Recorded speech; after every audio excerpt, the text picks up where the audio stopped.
ओम त्र्यंबकं यजामहे सुगंधिं पुष्टिवर्धनम् उर्वारुकमेव बन्धनान् मृत्योर्मुक्षीमामृतात्।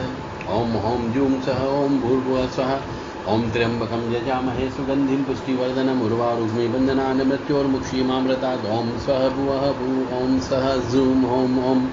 ओम नमः शिवाय ओम नमः शिवाय ओम नमः शिवाय ओम नमः शिवाय ओम नमः शिवाय ओम नमः शिवाय ओम नमः शिवाय ओम नमः शिवाय। ओम हौं जुं सः ओम हौं जुं सः ओम हौं जुं सः ओम हौं जुं सः ओम हौं जुं सः ओम हौं जुं सः। ह्रीं ह्रीं ओम नमः शिवाय ह्रीं ओम ह्रीं ह्रीं ओम नमः शिवाय ह्रीं ओम ह्रीं ह्रीं ओम नमः शिवाय ह्रीं ओम ह्रीं ह्रीं ओम नमः शिवाय ह्रीं ओम ह्रीं ह्रीं ओम नमः शिवाय ह्रीं ओम ह्रीं ह्रीं ओम नमः शिवाय ह्रीं ओम ह्रीं ह्रीं ओम नमः शिवाय ह्रीं ओम ह्रीं ह्रीं ओम नमः शिवाय ह्रीं ओम ह्रीं ह्रीं ओम नमः शिवाय ह्रीं ओम ह्रीं ह्रीं ओम नमः शिवाय ह्रीं ओम ह्रीं ह्रीं ओम नमः शिवाय ह्रीं ओम। देव राधा ट्रस्ट सत्यवाणी चैनल मासिक शिवरात्रि हिंदू धर्म में व्रत उपवास पर बहुत ज्यादा जोर दिया जाता है, क्योंकि व्रत उपवास करने से एक तो श्रद्धा, भक्ति, विश्वास तीनों बढ़ते हैं और शरीर भी शुद्ध, स्वच्छ और पवित्र रहता है। तो प्रत्येक महीने में एक बार मासिक शिवरात्रि आती है, उसका व्रत किया जाता है, उसका पूजन करते हैं। तो शिवरात्रि के दिन व्रत करने का प्रचलन हमारे पुराने हजारों सालों से चला आ रहा है। ये परंपरा बन गई है एक तरीके से। पुराणों में शिवरात्रि के व्रत का महत्व भी बताया गया है और शास्त्रों के अनुसार देवी लक्ष्मी, देवी इंद्राणी, देवी सरस्वती, देवी गायत्री, सावित्री देवी, सीता देवी, पार्वती देवी ने भी शिवरात्रि का व्रत करके भगवान शिव का पूजन किया था। तो भगवान शिव के पूजन के लिए उचित समय प्रदोष काल होता है। ऐसा माना जाता है कि शिव की आराधना दिन और रात्रि के मिलन के दौरान करना ही शुभ होता है। उसे प्रदोष काल कहते हैं। यानी कि दिन और रात का मिलन एक तो सवेरे होता है जिसको ब्रह्म मुहूर्त बोला जाता है, 40 मिनट का समय होता है, और एक शाम के समय पे सूर्य अस्त होते से ही रात होती है, उसमें भी 38 से 40 मिनट का समय होते है, उसे प्रदोष काल कहते हैं। तो उस काल में शिव जी की आराधना करना चाहिए। ओम नमः शिवाय ओम नमः शिवाय ओम नमः शिवाय या नमः शिवाय ओम नमः शिवाय ओम नमः शिवाय ओम नमः शिवाय ओम नमः शिवाय, यानी नमः शिवाय ये स्त्रियों को बोलना चाहिए। और शिवरात्रि भगवान शिव और शक्ति के अभिसरण का पर्व माना जाता है। शिव और शक्ति के मिलन का समय होता है। तो मासिक शिवरात्रि का क्या महत्व होता है, अब हम आपको बताने जा रहे हैं। हिंदू के कई शास्त्रों में और कई किताबों में इसके बारे में पूर्ण रूप से बताया गया है, इसके महत्व के बारे में बताया गया है।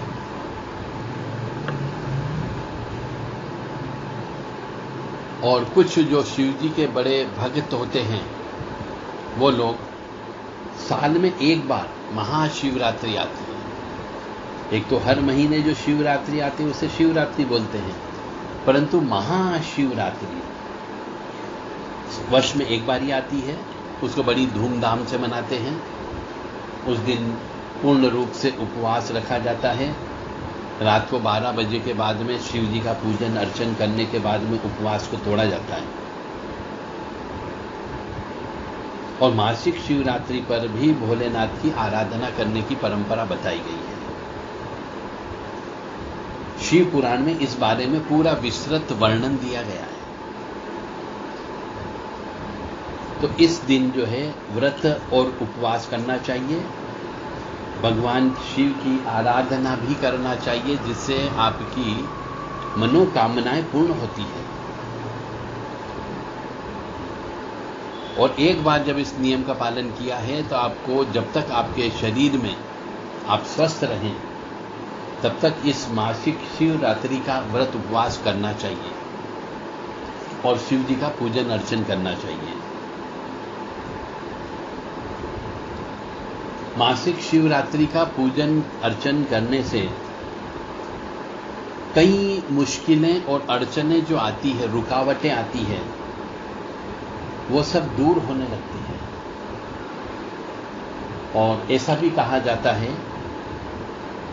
कि ये मासिक शिवरात्रि और महाशिवरात्रि यदि कुंवारी कन्याएं करती हैं अपने इच्छित वर प्राप्त करने के लिए, तो उन्हें भी सफलता प्राप्त होती है और उनके विवाह में आने वाली मांगलिक दोष की रुकावटें, कालसर्प दोष की वजह से रुकावटें, नाग दोष की वजह से रुकावटें, गुरु नीच का होने की वजह से रुकावटें आती हैं, तो वो रुकावटें भी दूर हो जाती है।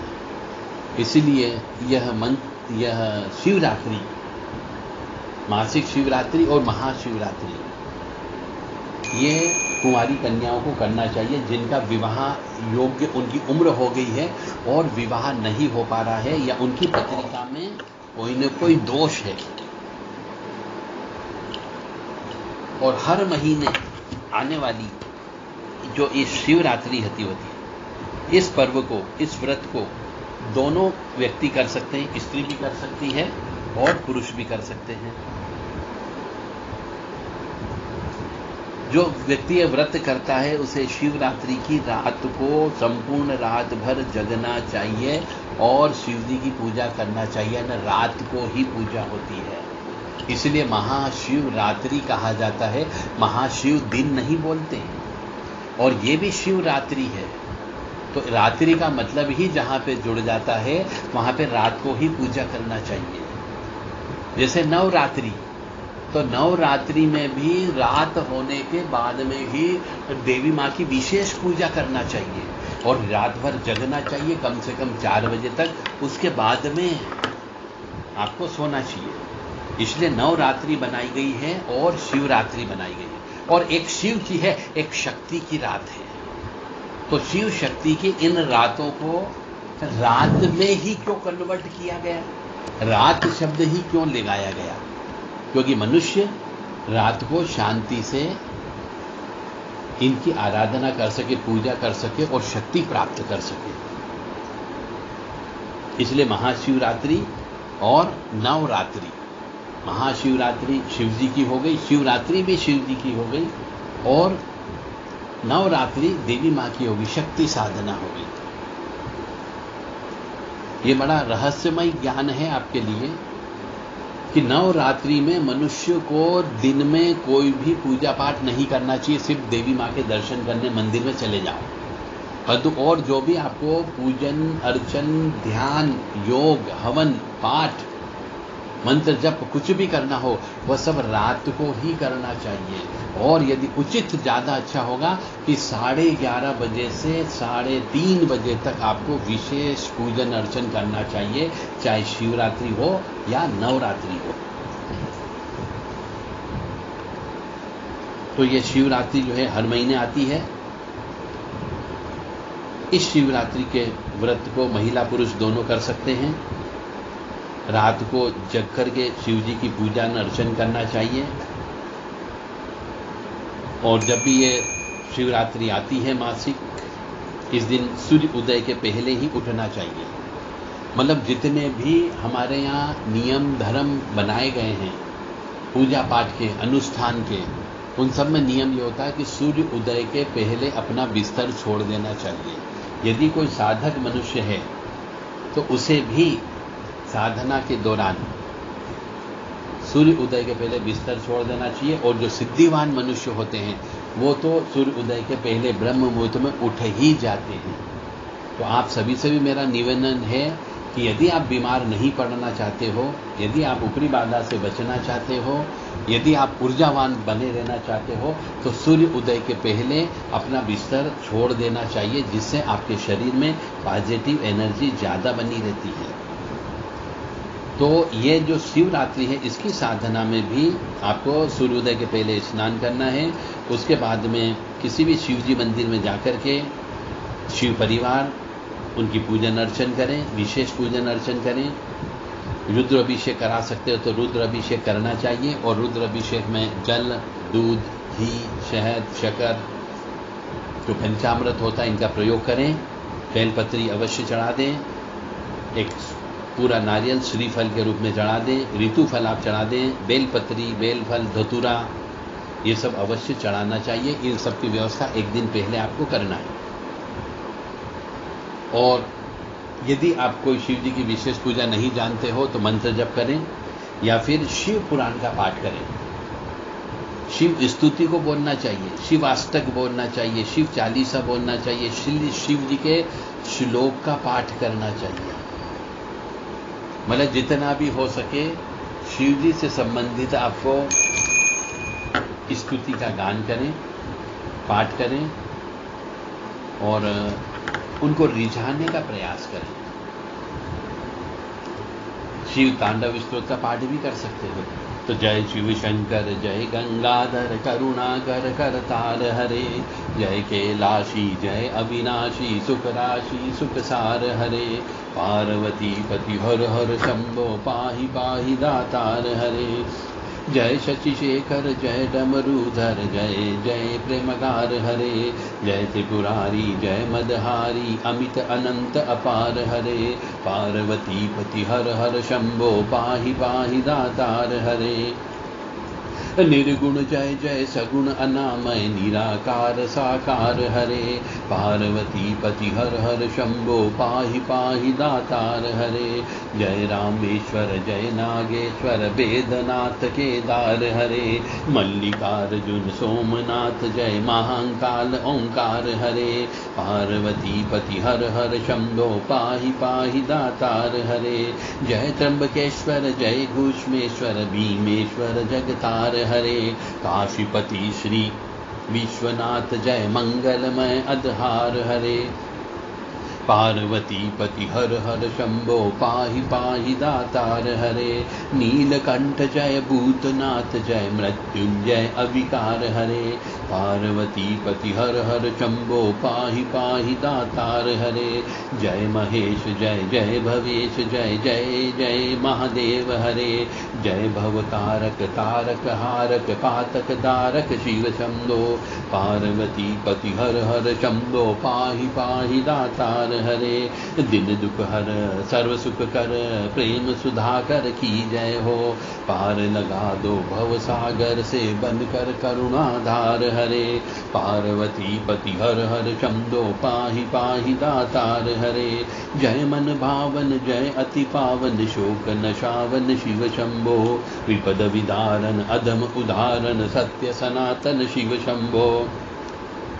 पार्वती पति हर हर शंभो, पाहि पाहि दातार हरे, सहज वचन हर जल जनयन, वर धवल तरन तन शिव शंभो, सहज वचन हर जल जब नयन, वर धवल वरन तन शिव शंभो, मदन कदन कर पाप हरन, हर चरण मनन धन शिव शंभो, पार्वती पति हर हर शंभो, पाहि पाहि दातार हरे, भोलेनाथ कृपालु दयामल, ओगण दानी शिव योगी, निमिष मात्र में देते नवनिधि, मन मानी ये शिव योगी, पार्वती पति हर हर शंभो, पाहि पाहि दातार हरे, सरल हृदय अति करुणा सागर, अकथ कहानी शिव योगी, भक्तों पर सर्वस्व लुटा कर बने मसानी शिव योगी, पार्वती पति हर हर शंभो, पाहि पाहि दातार हरे, स्वयं अकिंचन जन मन रंजन, पर शिव परम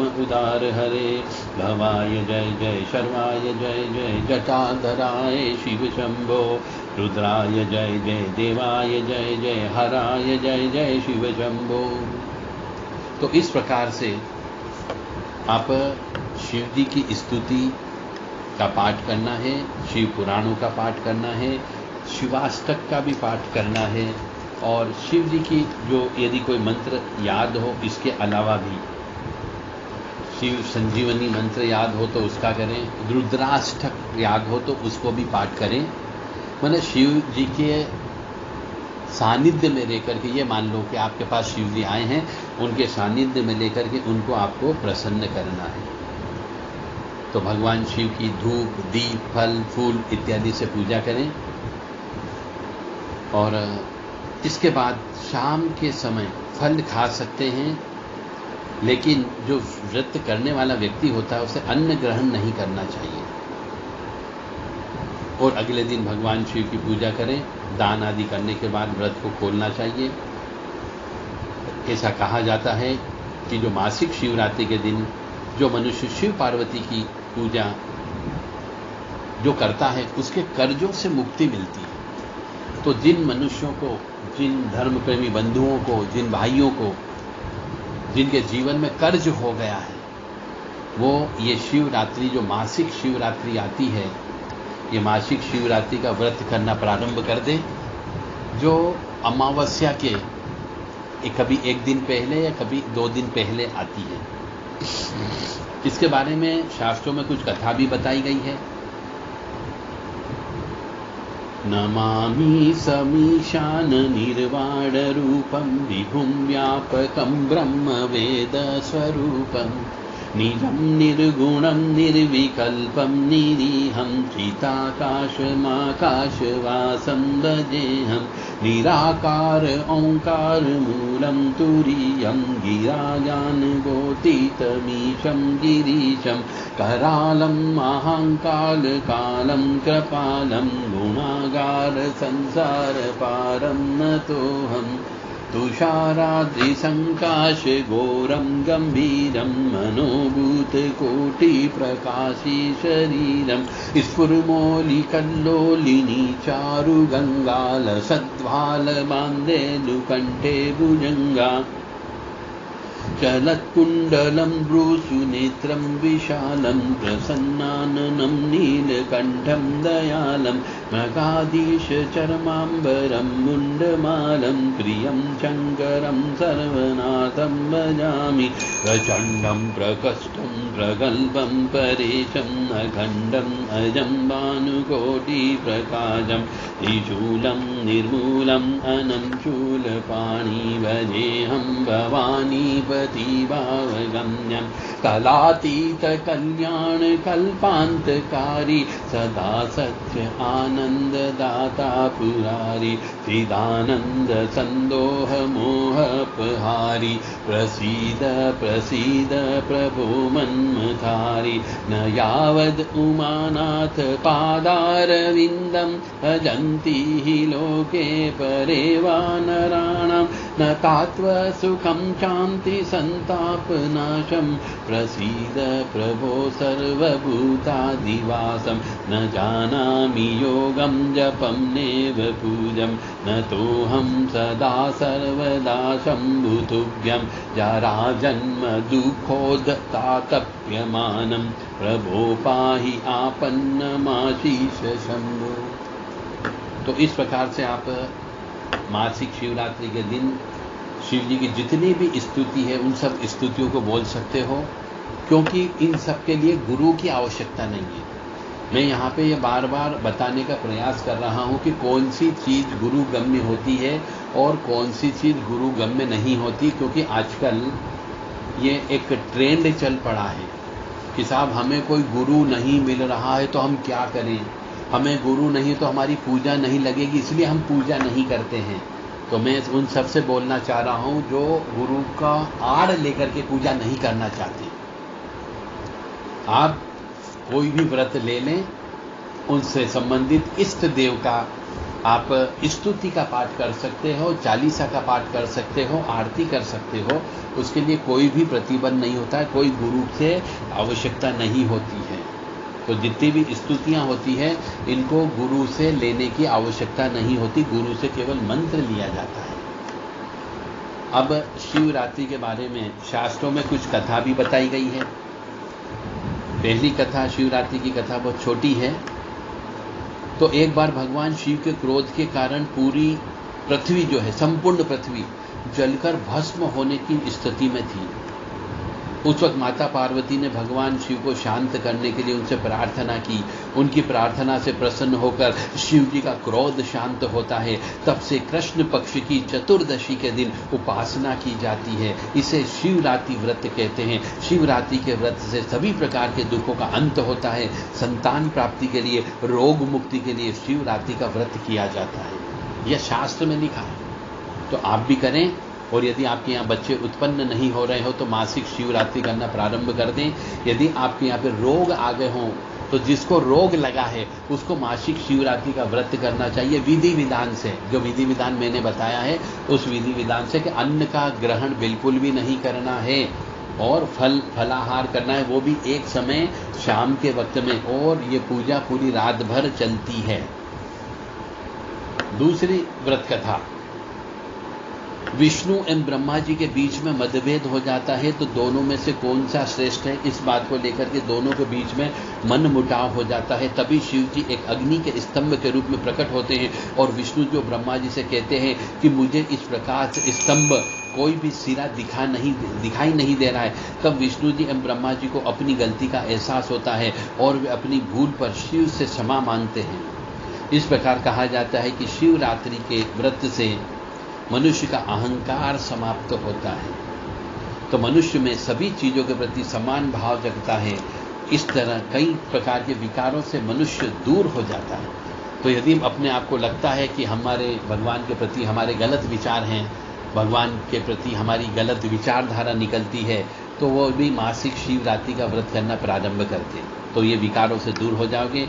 शिवरात्रि व्रत एवं पूजा का हिंदू धर्म में बहुत महत्व है। इसमें बड़े व्रतों में से एक माना जाता है। बहुत बड़े बड़े व्रतों में इसकी नगणना होती है और सभी मंदिरों में शिव जी की पूजा की जाती है। 12 ज्योतिर्लिंग में तो इसका बहुत ज़्यादा महत्व होता है। इसके बारे में यदि आपको और कुछ भी जानकारी चाहिए तो देव राधा ट्रस्ट से संपर्क कर सकते हैं। महायोगी ओघड़दानी शिव, इन नाम से हमने किताब लिखी है। उस किताब में शिव जी से संबंधित सभी रहस्य बताए गए हैं। आप चाहें तो वो शिव जी से संबंधित किताब को प्राप्त कर सकते हैं और शिव जी की कृपा प्राप्त कर सकते हैं।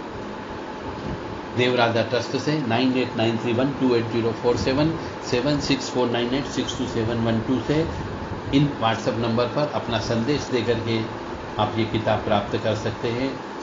ओघड़दानी महायोगी शिव रहस्य। जय माता दी, जय मां कामाख्या। यदि आप सुखी, समृद्ध और संपन्न रहना चाहते हो, निरोगी रहना चाहते हो, तो अपनी कमाई का 10% हिस्सा दान पुण्य में अवश्य खर्च करें। और घर के अंदर जितनी भी माता बहनें होती हैं उनके मासिक धर्म की अवस्था में, अशुद्धता की अवस्था में, रजस्वला की अवस्था में आपको किचन में खाना नहीं बनवाना है। उनको किचन में बिल्कुल भी जाने नहीं देना है। अन्न जो बना हुआ रहता है उसके ऊपर परछाई भी नहीं पड़ना चाहिए। और उस स्त्री के द्वारा जब तक वो रजस्वला काल में रहती है झाड़ू पोछा भी नहीं करवाना चाहिए। और दान धर्म उसके हाथ से नहीं करवाना चाहिए। और उसके हाथ से कोई भी हवन पूजन नहीं होना चाहिए। जो मनुष्य इन 2 बातों का ध्यान रखता है उसे जीवन में सुख, समृद्धि, शांति अवश्य प्राप्त होगी, ऐसा मेरा पूर्ण विश्वास है। और मैं उन सभी के लिए माँ भगवती और जगत जननी से और परमपिता परमात्मा से प्रार्थना करूँगा कि उनको जो इन दोनों चीज़ों का पालन कर रहे हैं उनको सुखी रखे, स्वस्थ रखे और प्रसन्न रखे। और जो नहीं कर रहे हैं उनको सद्बुद्धि प्रदान करें कि वो ऐसा काम करने के लिए प्रेरित हो। जय माता दी, जय मां कामाख्या।